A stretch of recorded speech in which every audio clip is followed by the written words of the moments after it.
Welcome back to Revise and Resubmit. You know how it is. We take these dense reports and break them down into something a little more digestible.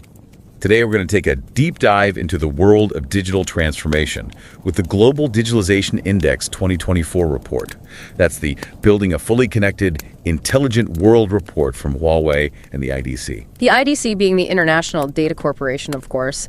This report's really interesting. It's like a roadmap for digitalization across the globe. And it builds on the Global Connectivity Index, so it takes a pretty broad view. Exactly. It's looking at how countries are using digital technologies to drive economic growth and make progress across different areas of society. And you know what's amazing? The report says there's a return of $8.03 to the digital economy for every dollar invested in digital transformation. $8.3. Wow. Pretty impressive ROI, right? Absolutely. Shows the economic benefits of investing in digital infrastructure and all of those capabilities. It's not just about the money, though. It's also about using digital transformation to create a more inclusive future, a more sustainable future. More prosperous, too, right? Yeah, a more prosperous future for everyone. So using digital tech to build a better world. But before we get into the details, the report outlines 4 key enablers of digitalization: ubiquitous connectivity, digital foundation, green energy, and policy and ecosystem.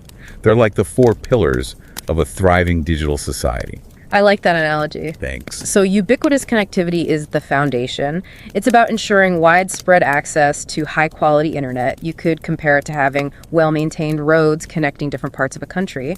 Then there's the digital foundation that refers to things like computing power, data storage, and cloud services. The things that let us use all that data flowing through the digital highways. Exactly. The engine that powers the digital economy. So ubiquitous connectivity is the road, and the digital foundation is the engine.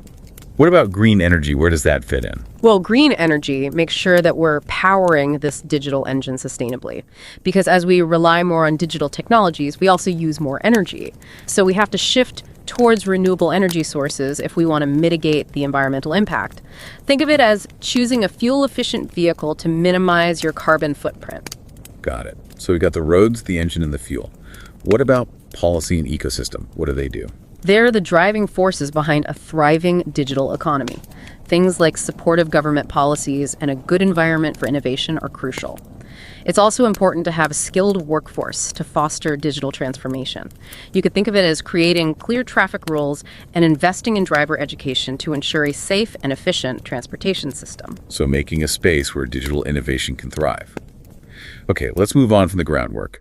The report talks about the 4th industrial revolution, the one we're living in now, which is being driven by advancements in AI, 5G, and cloud computing. And it's become a global race towards digitalization. Over 170 countries are implementing national strategies to try to harness the power of these technologies. They're also trying to figure out some key questions like how to plan their ICT development roadmaps, how to measure the return on investment for digital infrastructure, and how to assess whether their ICT ecosystem is ready. So it's not enough to just have the technology. You also need to use it well. You got it. And the report gives us a glimpse into what this digital future might look like, predicting an intelligent world by 2030. It's pretty wild. Imagine a 10 Gbp society, everything seamlessly connected, no information silos, just instant access to data, global collaboration.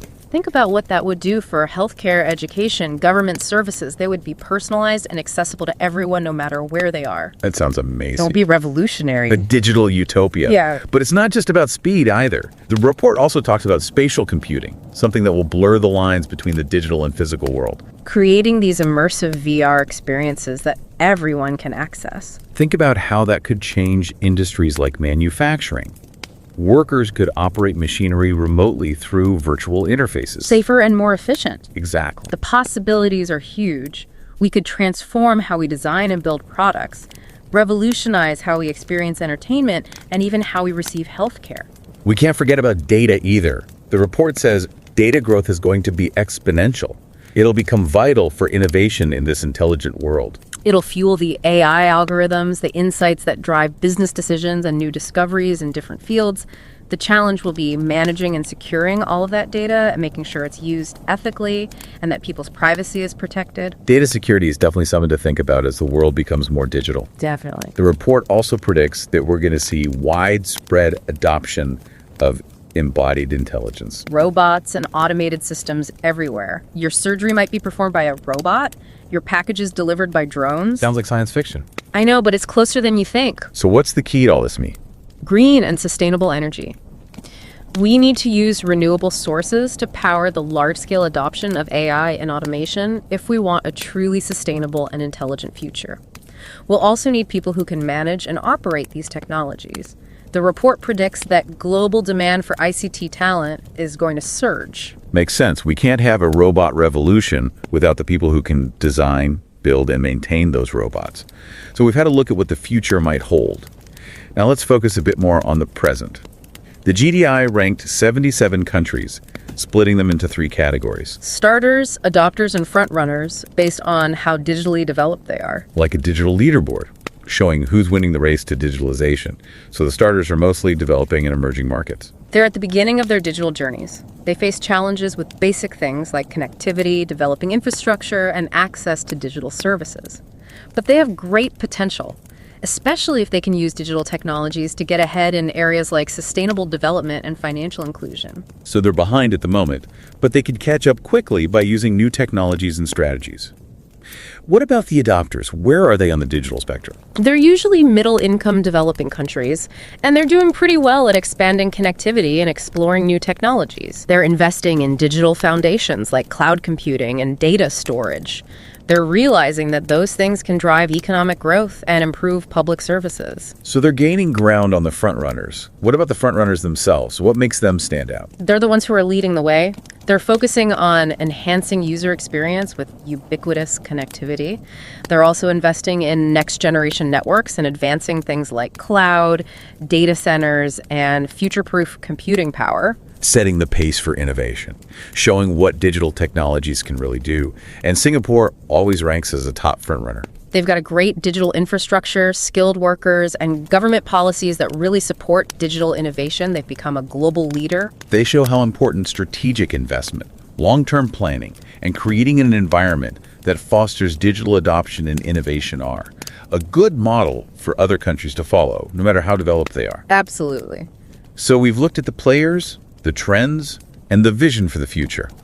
Now let's get to the core of the GDI report. It boils all of this down to 6 key findings. Findings that provide valuable insights for anyone trying to make sense of the complex world of digital transformation. So they're like cheat codes to unlock the potential of digital transformation. Ready to level up your digital IQ? Let's go! The first key finding highlights the relationship between a country's ICT maturity and its GDP per capita growth. So basically, the more digitally advanced a country is, the wealthier its citizens tend to be. Makes sense, right? Makes sense to me. The more effectively a country uses digital technologies, the more productive its economy will be. But the report found that how big these economic benefits are actually varies depending on how developed a country is. Yeah, if a frontrunner's GDI score increases by 1 point, their GDP per capita could increase by $945. Wow. For adopters, it's $448, and for starters, it's only $175. So everyone benefits, but the countries who invest early benefit the most. It's like investing in the stock market. The earlier you get in, the more you could potentially make. Right. Key finding number 2 is that digital infrastructure is a powerful engine for economic growth, and the return on investment is seriously impressive. You put in $1 and you get $8.03 back in the digital economy. That's a good reason for governments and businesses to focus on digital infrastructure development. Totally agree. It's like a money tree. Right. But key finding number 3 shows that not everyone is making progress at the same rate. And it says that ubiquitous connectivity is essential to close the digital divide. There's a growing gap between the frontrunners who are investing a lot in digital infrastructure and the starters who are struggling to keep up. We need to prioritize basic connectivity for starters and develop fixed broadband and mobile broadband together if we want to maximize digital economic potential. Some countries are racing ahead on the superhighway, while others are stuck on dirt roads. We need to give everyone a chance to participate in the digital economy. I couldn't agree more. Okay, key finding number 4 is all about sustainability. It says that we need green energy technologies if we want sustainable digital economic growth and AI application. As we start using more digital technologies, we need to make sure that we're not damaging the environment. The report says that countries should use green energy solutions to power their data centers, AI applications, and all that energy-intensive digital infrastructure. Building a digital economy that's green as well as innovative. Exactly. Key finding number 5 focuses on policy. It says that supportive industry policies and planning are crucial if you want to fuel digital economic growth. It uses the example of Singapore to show how important consistently implementing digital economy strategies and policies is. If you have a long-term vision, practical execution, and flexible investment portfolios, you'll have much better results. So it's about having a plan and the right policies to support digital transformation. The final key finding, number 6, looks at talent. It talks about something really interesting. The number of STEM graduates is pretty similar across all the country clusters, but the conversion rate to ICT professionals is completely different. The Frontrunners have a much higher conversion rate because their ICT industries are more developed. The adopters and starters lose a lot of their skilled professionals who go looking for better opportunities in more advanced digital economies. So we need to not just produce STEM graduates, we also need to create an environment that makes them want to stay. Right. Invest in the ICT industry, create ICT jobs, and put talent policies in place that will attract skilled professionals and keep them there. Okay, so we've gone through the 6 key findings of the GDI report. And it's clear that digital transformation is a complicated thing. There's a lot of different aspects and huge implications. It really does. But the report goes even further. It provides recommendations tailored to each country cluster. They act like personalized roadmaps, outlining what countries can do to get the most out of digital transformation and overcome the challenges they face. So a choose-your-own-adventure guide to digital transformation. Let's start with the starters. Yeah. What are some of the recommendations for these countries who are at the very beginning of their digital journeys? They need to build a strong foundation. That means investing in reliable broadband networks, expanding mobile network coverage, and ensuring a stable power supply. Like building a house. Yeah. You need a solid foundation before you can do anything else. That's a good way to put it. Thanks. The report also says that starters should develop disaster relief plans. So that their digital infrastructure is more resilient. Exactly. We need to make sure that we're not building a digital future on shaky foundations. Makes sense. What about access to digital services? How can starters make sure that all of their citizens benefit from the digital revolution? They should focus on providing inclusive digital services across all the important sectors, like government, finance, and healthcare. Making sure the digital economy works for everyone. Exactly. They should provide universal coverage for essential services like digital education, remote healthcare, and online banking. Give people the opportunity to participate in the digital economy and benefit from it. Right. And the report also highlights the importance of digital literacy and developing skills, giving people the tools they need to do well in a digital world. So it's about giving people the knowledge and skills to use technology properly, creating a digitally literate society. A crucial step in making sure that everyone benefits from digital technologies. Well, we've covered a lot in part 1 of our deep dive into the GDI 2024 report. We looked at the key enablers of digitalization, got a sneak peek into the future of an intelligent world, and broke down the report's 6 key findings. We also started talking about the specific recommendations for starter countries, highlighting the importance of building a strong foundation, providing inclusive digital services, and developing digital literacy. But there's still lots to discuss. In part 2, we'll continue our exploration. We'll look at the recommendations for adopters and frontrunners in more detail and discuss the challenges and opportunities they face as they go through digital transformation. We'll also look at some of the ethical issues and potential risks associated with digitalization and how we can make sure this revolution benefits everyone in society. Stay tuned for part 2, where we'll unpack this fascinating report and give you some valuable insights to help you navigate the world of digital transformation. A world that's constantly evolving. It certainly is.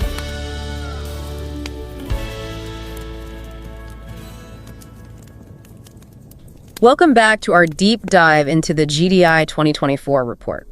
We talked about the foundations of digital transformation in part 1, and we looked at some recommendations for those starter countries.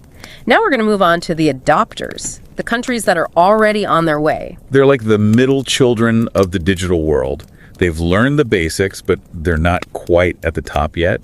What kind of challenges did they face? Well, they're at a really important point. They need to upgrade their digital infrastructure so they can handle more complex business scenarios.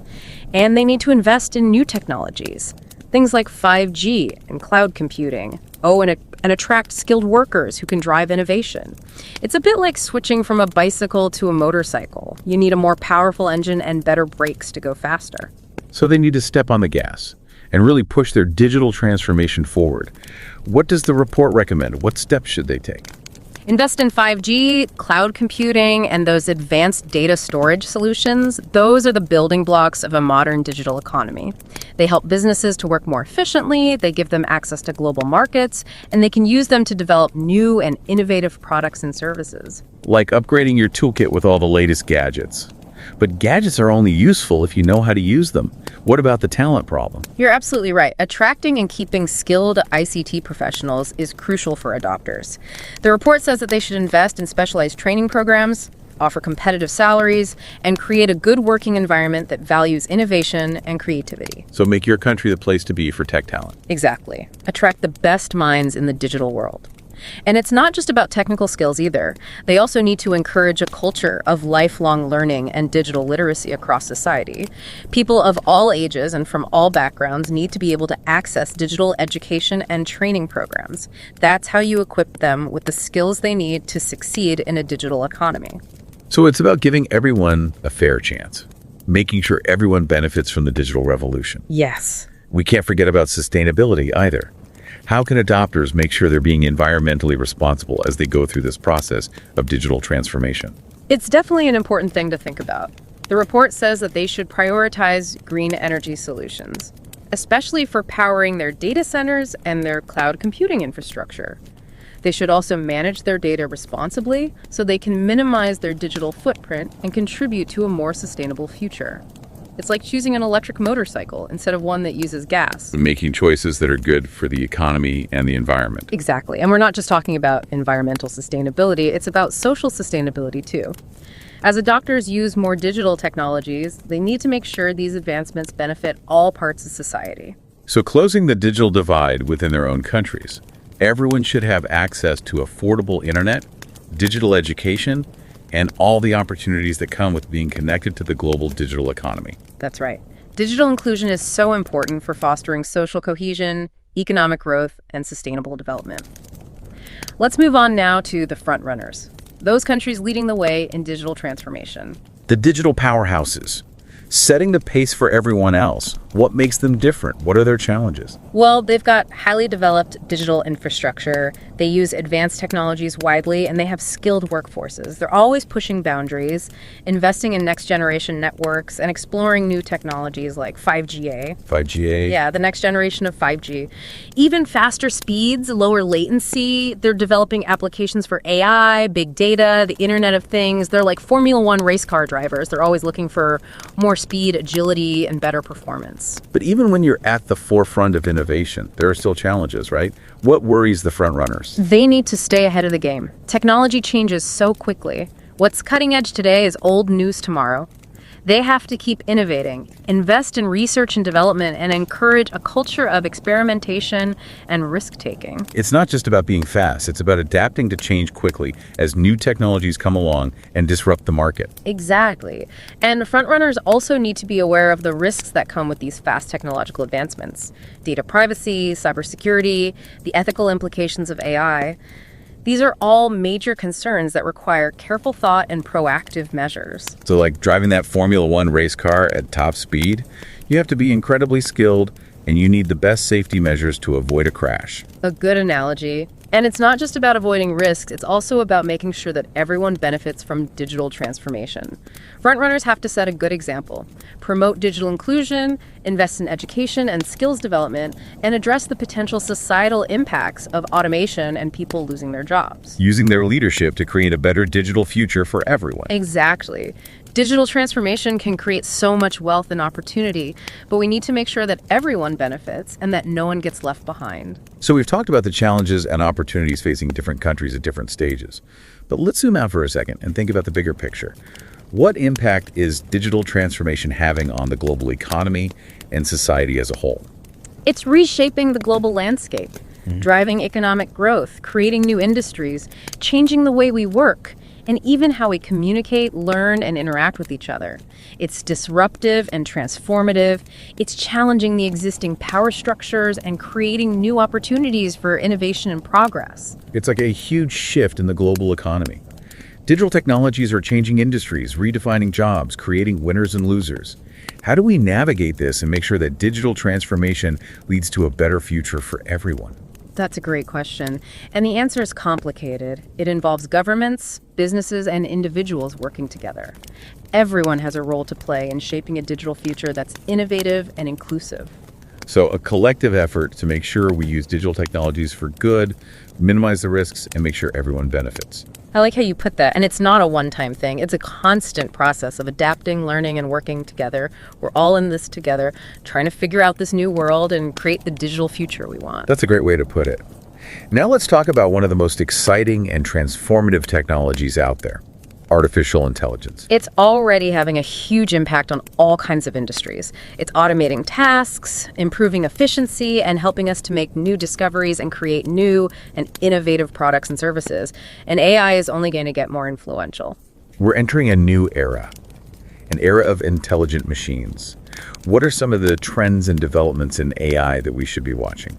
One of the biggest trends is the development of these very complex algorithms that can learn from tons of data and perform complicated tasks. And they can do it with almost human-like accuracy. We're seeing breakthroughs in natural language processing, image recognition, and predictive analytics. Machines are understanding and interacting with the world in ways we never thought possible. So machines that can process information, learn, adapt, and even make decisions. It's both fascinating and a bit unnerving. I agree. It also raises some serious ethical questions. What role should AI play in society? What about bias and discrimination?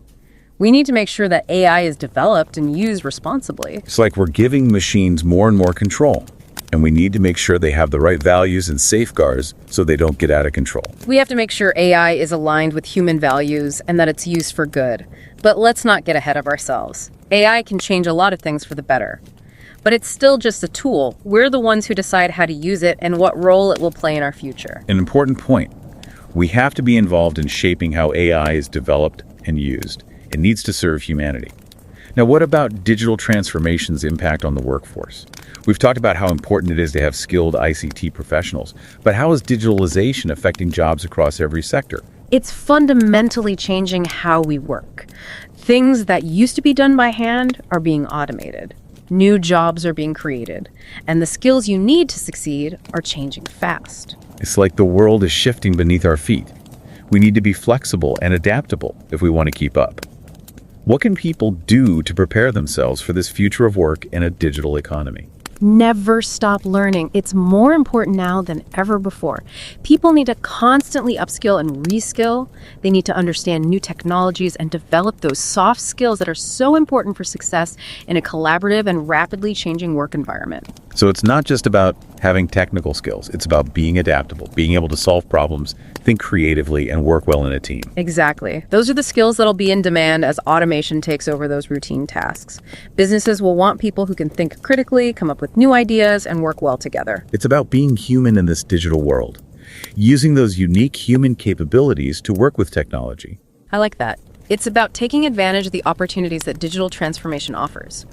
Using technology to empower ourselves, connect with each other, and create a future that's more inclusive and sustainable for everyone. We spent parts 1 and 2 of this deep dive exploring the GDI 2024 report, looking at all those exciting advancements that are driving digital transformation. We talked about starters, adopters, and frontrunners, and how each group has different opportunities and challenges. And we even touched upon the incredible potential of AI and how the workforce is changing. But we have to remember that digital transformation, like any powerful tool, comes with ethical considerations and potential risks. You're right. We have to face those ethical dilemmas head on. Think about the potential downsides of these technological advancements. We want digital transformation to empower individuals and make our society stronger, not create new inequalities or make things worse. So it's not just about using cool new tech. We have to use it responsibly. One of the big things people are worried about is data privacy. Our lives are becoming more and more digital, and we're generating a huge amount of data about ourselves. Everything from our habits and preferences to our movements and interactions. How do we make sure that data is used ethically and responsibly? How do we protect people's privacy? Data privacy is a fundamental human right. It's essential for a healthy digital society. The GDI report really stresses how important it is to have strong data protection regulations so that people have control over their personal information. You could think of it as having a digital lock on your personal data vault, and you're the one who decides who gets the key and what they can access. So giving individuals the power to decide how their data is used. But it's bigger than that. It's about society as a whole, too. Data can be used to make healthcare, education, and even government better. How do we find that balance between using data to create new things and protect individual privacy? That's where responsible data governance comes in. Governments and businesses need to have clear guidelines and frameworks for how they collect, store, and use data. And they need to be transparent. People need to know what data is being collected, how it's being used, and why. And they should be able to opt out if they're not happy with it. It's all about building trust. People need to feel like their data is being handled properly, that it's not being used to make a profit or for some shady purpose. You've hit the nail on the head. Trust is the foundation of a strong digital economy. Without it, people won't be open to new technologies and innovation will suffer. Okay, let's talk about another big worry, cybersecurity. The more we rely on digital technologies, the more vulnerable we become to cyber attacks. Data breaches, identity theft, ransomware, election interference, the threats are changing all the time. How do we protect ourselves and our digital infrastructure in a world that's so interconnected and vulnerable? Cybersecurity is a shared responsibility. Governments have to invest in cybersecurity infrastructure and regulations to protect those critical assets and essential services. Businesses need to prioritize data security. Use things like strong authentication measures, encryption, and intrusion detection systems to keep their systems and their customers' data safe. And individuals need to be cyber aware. Be careful about things like phishing scams. Use strong passwords. Keep your software updated. So it's like building a digital fortress. Lots of layers of defense, from the government all the way down to the individual user. Exactly. And it's not just about building walls. We have to be alert, constantly on the lookout for threats, and ready to change our defenses as new vulnerabilities appear. Now let's talk about one of the most transformative and potentially disruptive technologies we have, artificial intelligence. It has amazing potential to make our lives better, but it also raises some really big ethical questions that we need to face. One of the main concerns about AI is the potential for bias. AI algorithms are trained on huge data sets. And if those data sets reflect existing biases in society, well, then the algorithms are going to perpetuate those biases. That could lead to unfair or discriminatory results. Imagine an AI system that's being used to process loan applications and it's denying loans to people from certain zip codes or ethnic backgrounds just because of historical data that reflects discriminatory lending practices. That's a disturbing thought. We have to make sure that AI systems are fair and equitable. Yeah. That they don't make those inequalities worse or create new ones. We need to be really careful about the data that we use to train those AI algorithms, make sure it's diverse and representative, and that it's not perpetuating harmful stereotypes. And we also need a way to audit AI systems so we can identify and fix any bias. So it's about creating ethical AI. AI that reflects our values and works for the good of everyone. Exactly. And it's not just about technical solutions. We need to talk openly and honestly about the ethical implications of AI. We need diverse voices involved in the development and deployment of AI systems.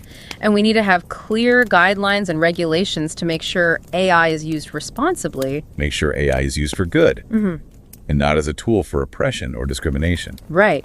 AI can revolutionize many aspects of our lives, but we need to understand its limitations. We need to be aware of the potential downsides, approach its development and deployment with care, and with an eye on the future. Okay, so apart from the ethical concerns, we also need to think about the broader impact digital transformation is having on society. One of the biggest worries is that people are going to lose their jobs as automation and AI take over tasks that humans used to do. The nature of work is changing, that's for sure. And some jobs will definitely be automated. But I don't think that automatically means mass unemployment. Throughout history, we've seen that technological advancements create new jobs even as they replace old ones. So it's not a case of humans versus machines. It's about humans and machines working together. I agree. The challenge is to get the workforce ready for those future jobs, to give people the skills they'll need to succeed in a digital economy. We need to invest in education and training programs that focus on digital literacy, critical thinking, problem solving, and adaptability. So it's about being open to lifelong learning, being willing to adapt and change as the workplace evolves. Exactly. And we need to create a society that supports those who lose their jobs because of automation. Give them the resources and opportunities to move into new roles and careers. Make sure that everyone benefits from the opportunities that digital transformation creates. So as we wrap up our deep dive into the GDI 2024 report, it's obvious that digital transformation is complex. It's having a big impact on the global economy and society. It's changing industries, redefining work, and even changing how we live, interact, and think. It really is. We've explored the key trends driving this transformation, the opportunities and challenges different countries face, the ethical issues, the potential risks, and the impact on society as a whole. And although we don't know exactly what the future of digital transformation holds, we know one thing for sure: we're all on this journey together. It's a journey that requires us to be aware, to be involved, and to make careful decisions. We need to be both optimistic and cautious about digital transformation. Embrace its potential to improve our lives, but also be aware of the potential downsides. We need to work together, innovate, and adapt. We want to make sure that digital transformation creates a future that's more inclusive, sustainable, and prosperous for everyone. I think that's a great note to end on. And to all of you listening, we encourage you to check out the full GDI 2024 report on Huawei's website if you want to learn more. And if you enjoyed our deep dive into the world of digital transformation, why not subscribe to our podcast channel on Spotify? Revise and resubmit. You can also find us on Amazon Prime Music, YouTube Music, and Apple Podcasts. We try to make complex topics easy to understand and interesting. That way you can stay ahead of the curve in this digital world. Until next time, keep learning, keep asking questions, and keep revising and resubmitting.